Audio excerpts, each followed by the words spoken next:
Ever feel like you've got like a whole committee up in your head? And they're not always on the same page. Oh, yeah. Well, today we're going to go way beyond those good vibes only kind of mantras and really get to know the different parts that actually make you you. So get ready, because we're diving deep into internal family systems. Okay. IFS for short. Okay. And our trusty guide is Richard Schwartz's book, Right. No Bad Parts. Yeah. And let me tell you, this book, it's a real game changer. What's so fascinating about IFS is it really kind of flips the script on how we usually view those negative thoughts and those feelings that we all get, right? It's not about just pushing them down and ignoring them. It's really about understanding why they're there. Yeah. What their purpose is. How they're actually, believe it or not, trying to protect us. And No Bad Parts makes it so clear that these different parts of ourselves, they're not just random thoughts. Right. Right? They're like separate little entities with their own motivations, their own backstories. And Schwartz uses this brilliant analogy of a factory to kind of bring this point home. It's so effective. It's like he compares a harmful factory to a negative behavior, like something we want to change in our lives. But just like dismantling a factory doesn't address like why it was even built in the first place. Yeah. Trying to just eliminate a negative behavior isn't going to work. Right. If we don't, get to know the parts that actually created it. Okay, so now I'm thinking about all those times I've tried to break a bad habit, and just totally crashed and burned. So is IFS saying, I need to be nice to that part of me that keeps hitting the snooze button every morning?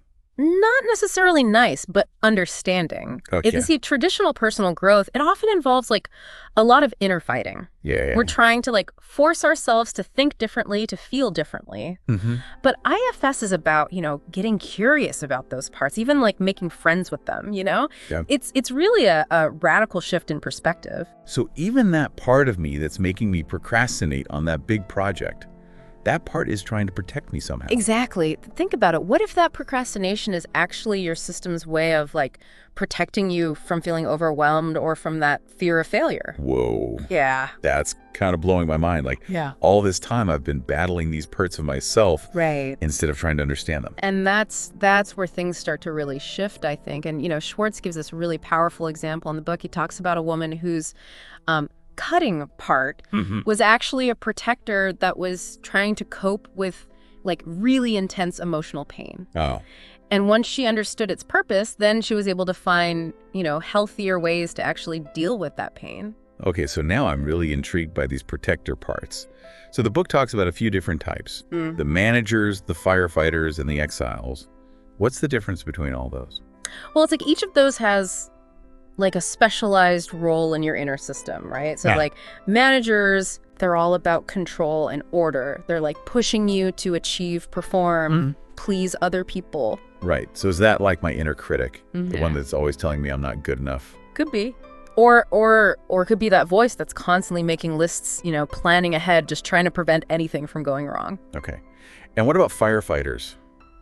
Those sound kind of intense. Yeah, firefighters, they kind of come in when there's an emotional emergency. Say you get hit with this sudden wave of anxiety or anger. And the firefighter, he jumps in to, put out those flames. And how do they usually go about doing that? Sometimes in ways that aren't so healthy, overeating, zoning out on social media for hours, maybe isolating yourself from other people. It's all about escaping that really intense feeling. So they're like the first responders of our inner world coming in to deal with the crisis at hand. That's a great way to think about it. And, who are they actually trying to protect? Yeah. The exiles. Okay. And these are the parts of us that carry the deepest pain, often from, past hurts, unmet needs. Yeah. They hold the memories, the emotions that the other parts are trying so hard to keep hidden. Okay. So it's like this whole system is working to prevent those exiles from getting triggered. Right. No wonder we end up with all these patterns we don't understand. It's exhausting, right? Yeah, it is. But the good news is that IFS really offers us a way out. And it's not about getting rid of these parts. It's about learning to lead them, but from a place of wisdom and compassion. Okay, so how do we actually do that? That's where the self comes in. Okay. It's the core of who you truly are. It's a source of calmness, of clarity, of connection that actually exists beneath all these different parts. Okay, so this is where it gets a little woo-woo for me. Is this self like some higher state of consciousness? Do I need to meditate for hours to find it?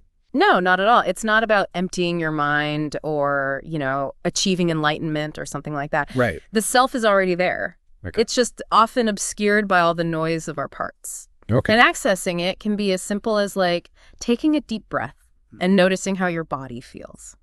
So becoming self-led isn't about becoming this perfect, emotionless being. Even Richard Schwartz, the guy who came up with all this, Right. he talks about his own struggles. Absolutely. He openly shares about his own struggles with feelings of worthlessness. Wow. Even as he was developing IFS, it's a great reminder that this is a journey. Yeah. It's not a destination. Okay, that makes me feel a lot better. So what does this journey of self-leadership actually look like? Like, what kinds of transformations can we expect? Well, it's about really recognizing that you have this capacity to be a kind and effective leader of your own internal system. And No Bad Parts it's full of these inspiring stories that illustrate this. Like Ethan and Sarah, the couple who used IFS to work through conflict. Yeah, exactly. And like build a deeper connection. Their story really shows how understanding your own parts can help you understand and empathize with the parts of other people. Yeah. And then you've got Andy, who struggled with racial bias, right? He actually used IFS to confront his own internalized racism and find healing. These stories are so powerful because they really highlight how IFS can create change, not just within ourselves, Right. but also like in our relationships with other people. It's about becoming more present, more in tune, more capable of those authentic connections that I think we all crave. You got it. And it's not just about our relationships with others. Right. IFS also helps us understand that deep connection between our mind and our body. Right. The book talks about how our parts can actually manifest physically if their needs are ignored. It's fascinating, isn't it? Think about it this way. Have you ever noticed how stress shows up as like tension in your shoulders or anxiety as a knot in your stomach? Yeah. IFSS helps us understand like why that happens. So those physical sensations are like messages from our parts. Exactly. They're trying to tell us something. Yeah. And trauma especially can lead to a sense of disconnect from our bodies as protectors try to shield us from feeling too much. Right. And this can have long-term consequences for our well-being. Like in TJ's story, where he struggled with chronic back pain for years until he addressed those underlying emotional burdens through IFS. Yes. His story is so powerful. It shows the potential for healing when we start listening to our bodies and we address those underlying burdens. Okay, so we've covered a lot of ground here. Yeah. And it's clear that IFS offers a lot of valuable insight for understanding, our inner world. But how do we actually put all of this into practice? How do we start working with these parts and become these compassionate leaders that we're all meant to be? Well, No Bad Parts offers a ton of really practical exercises, but one that I find particularly helpful is the unblending exercise. Unblending. Okay, what's that about? It's a way to create space between you, the self, and the parts that are sort of like blended with you. Okay. Meaning they're in control, right?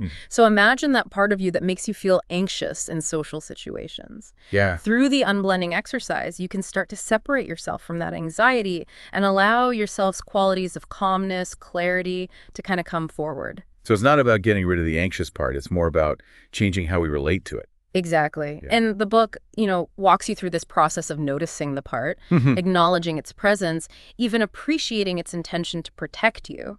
And as you do this, you'll naturally start to unblend, creating this room for yourself to step in. It's like taking a step back from that tangled mess of thoughts and feelings. Yeah. And getting a wider perspective. Yes. And from that wider perspective, you can start to communicate with your parts in a much more compassionate and effective way, which is really what No Bad Parts is all about, right? Right. It's about recognizing that these parts, they aren't our enemies. They're trying to help. Right. Even if their methods aren't always the best. Right. And by approaching them with curiosity and understanding, you can actually build trust. Yeah. And create a more harmonious internal system. Okay, so let's say I start to unblend and create some space. How do I actually access that self-energy? Like, what does that even feel like? Well, people often describe it as a sense of calm, clarity, connectedness.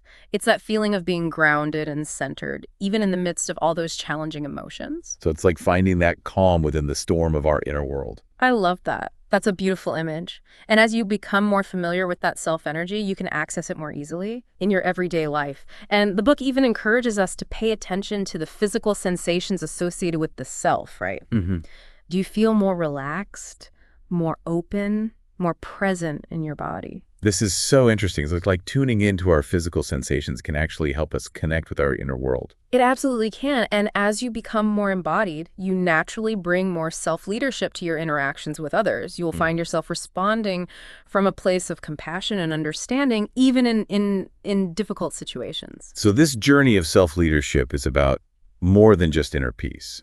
It's about transforming how we show up in the world and in our relationships. Exactly. It's about becoming more present, more attuned, more capable of creating those genuine connections with other people. This all sounds amazing, but I have to ask, what about the challenges? Right. The book mentions this idea of backlash from our parts. What's that mean? Yeah, that's a really important point. Remember, these protectors, they've been working so hard to keep you safe. And they might actually resist this shift towards self-leadership. Wow. They might, fear that you're becoming too vulnerable or abandoning the strategies that have kept you going all this time. So we might experience like more anxiety, resistance to the process, maybe even those old patterns coming back up. That's right. But the key is to approach that backlash with the same compassion you'd offer to any other part, right? They're just trying to do their job, even if it's not always helpful in the long run. So instead of getting frustrated, we can acknowledge their concerns, reassure them, and invite them to join us on this journey. Yes. It's all about creating that harmonious inner system where all parts feel heard and valued. But there's one more thing I want to touch on. Yeah. The book talks about exiles and the deep pain that they carry. Is it safe to explore that pain on our own?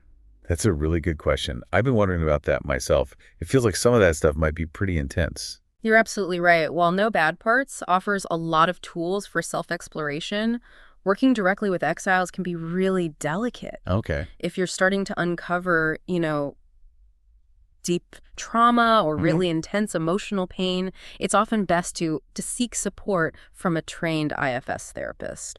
So they can provide a safe and supportive space to process those difficult emotions. Right. And help us navigate any challenges that might come up. Exactly. They can act as a compassionate guide, helping you build a trusting relationship with your parts and access the healing power of yourself. This has been incredibly insightful, but it's important to remember that this deep dive is just a starting point. No Bad Parts is a wealth of wisdom and guidance for understanding our inner world. And for those who are ready to go deeper into their healing journey, seeking that professional support can be really valuable. So we've been talking about how IFS can really help us, transform our inner world and our relationships. But No Bad Parts goes a step further. Like, it explores how this work can actually impact the world around us. Yes. It goes into this really interesting concept called legacy burdens. Legacy burdens. Okay, what are those? So these are deeply ingrained beliefs, emotional patterns that we kind of inherit from our families, our culture, even like society as a whole. It's not just our personal experiences, but it's like these larger systems that shape who we become. Okay, so like, give me an example. What kind of beliefs are we talking about here? Well, think about those messages you might have gotten growing up, about success, worthiness, what it means to be a good person, or like societal norms around gender roles, or how certain emotions are acceptable to express. These things often stem from cultural conditioning, even like historical events that have shaped our collective consciousness. It's like we're carrying around this invisible baggage from the past, and it's impacting how we see ourselves in the world. Exactly. And here's the thing. Those legacy burdens can be incredibly powerful, shaping our behaviors and relationships in ways we may not even realize. They can even contribute to systemic issues like racism, sexism, other forms of oppression. Wow. That's a lot to take in. So how does IFS help us address these, larger systemic burdens? It all starts with awareness. By recognizing these legacy burdens within ourselves, we can start to separate them from our true self. We can question those ingrained beliefs, challenge the systems that perpetuate them. So it's about becoming conscious of how these like larger forces are operating within us and then like making different choices. Absolutely. From that place of awareness, we can start to create healthier boundaries, advocate for systemic change, even like challenge those inherited beliefs that no longer serve us. It's like IFS gives us a framework for personal healing that can ripple outward and create positive change on like a larger scale. Yes. The book even suggests that as we heal our own internal systems, we become more capable of holding space for the healing of others and contributing to the healing of the world around us. So by tending to our own inner gardens, we're actually helping to cultivate a more beautiful and just world for everyone. That's the idea. It starts with each of us taking responsibility for our own internal world, becoming those compassionate leaders of our own internal families. That's a really beautiful vision. But I imagine it takes a lot of courage to confront those legacy burdens and challenge systems that have been in place for generations. You're right, it does. But as we delve deeper into IFS and cultivate that self-leadership, we tap into this incredible source of strength and resilience. And we discover that we're not alone in this journey. We're connected to this vast network of other people who are also committed to personal growth and creating a better world. It's like a collective awakening, a recognition that our individual healing is deeply connected to the healing of our communities and the planet as a whole. Exactly. And here's a final thought-provoking question for you to consider. No bad parts focuses on our internal systems.